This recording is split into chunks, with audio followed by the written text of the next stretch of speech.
Hi, I'm Neir. I'm a music producer and graphic designer from Queensland, Australia. You might know me for my All-Nighter Volume 6 cover submission or, as sub-encoder. In this video I'm going to break down a track I've been working on called Acid Bitch. Hopefully, if I didn't slack off, the track has come out. If not, bully me on Twitter, lol. Right now we're watching me mess around on my base station too. To be honest, I just didn't know how to start the video. So let's do a flawless transition into the track.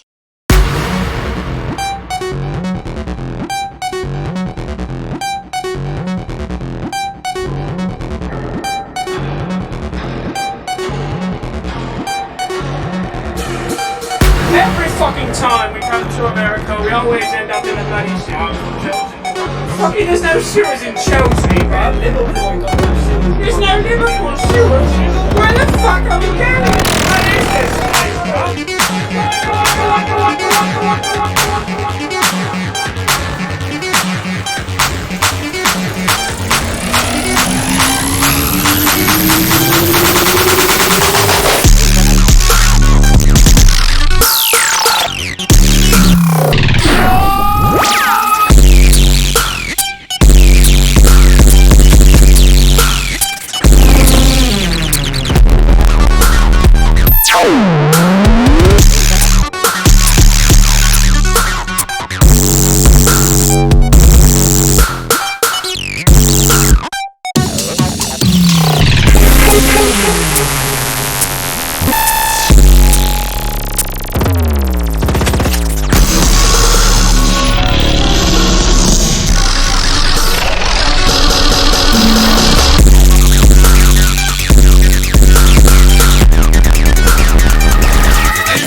I first started this track by doing a sound design session via my base station.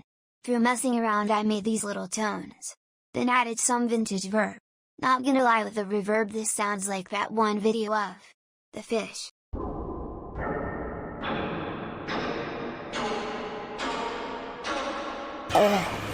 After recording the little tones, I then came up with the idea of adding a TB303.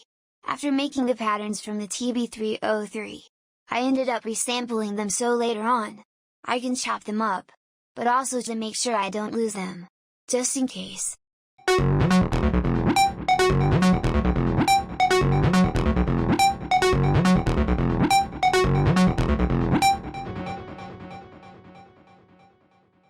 I also added a little bit of FabFilter Saturn too, just to give it some creative flair.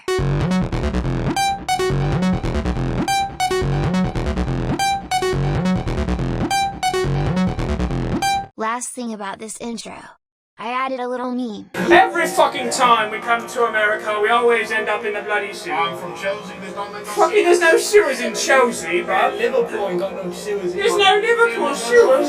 Where the fuck are we going? What is this place, bruv?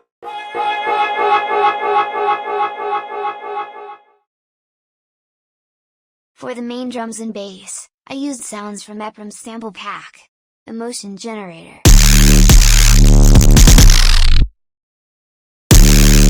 To get this distorted bass sound, I made a second audio channel, and had the audio on the in setting with the audio channel going into the channel, with the original 808 sound.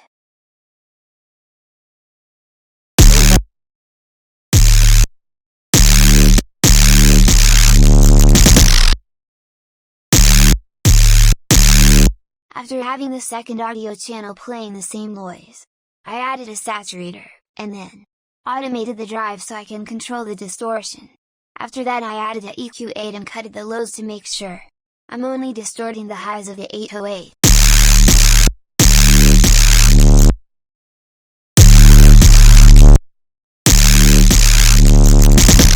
To add movement through the drop, I have little sections that play chopped up breaks, mixed in, with different vocal samples.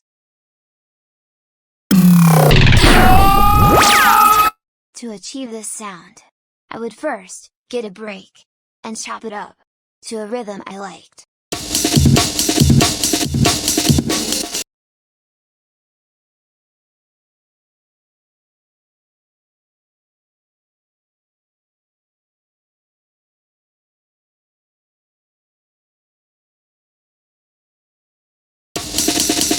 Then to make it more glitched up, I would get the first hit, and have it stretched out.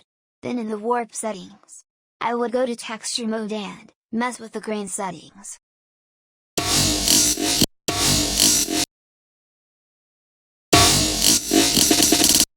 After making my little glitch break, I then added the max for live device, called pitch drop, and have it turn on after the first transient. This gives the feeling that the break is falling apart.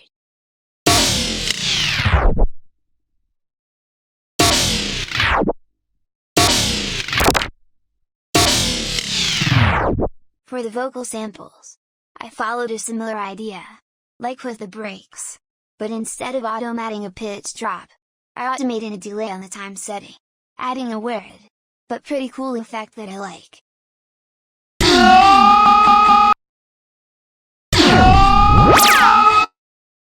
I also added a little redux, just to give it a bit of a lo-fi sound.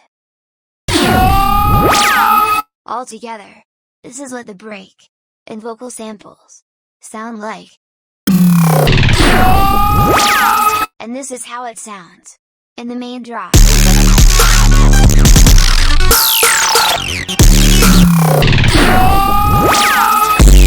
Later in the drop, there is this section.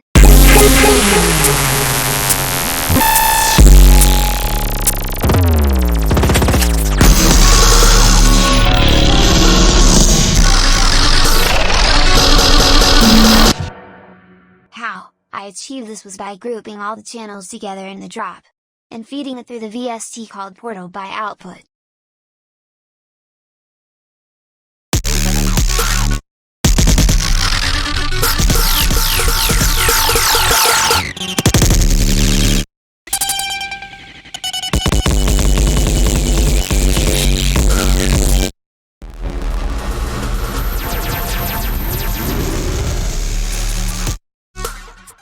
After recording the sounds from Portal, I picked my favorite section and used it as a transition into the next part of the drop. For the next part of the drop, I wanted to change it up a bit just so the song doesn't get too stale.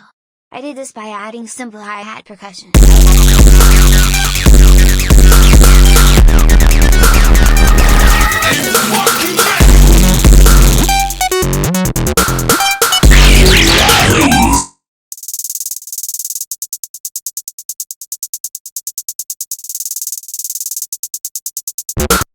And then after that a jungle section.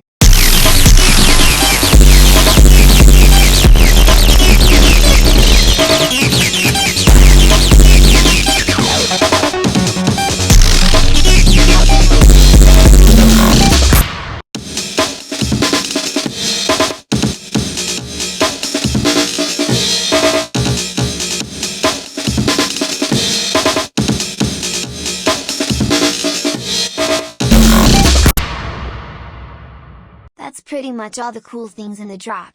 I really hope you enjoyed this video, and learned something cool.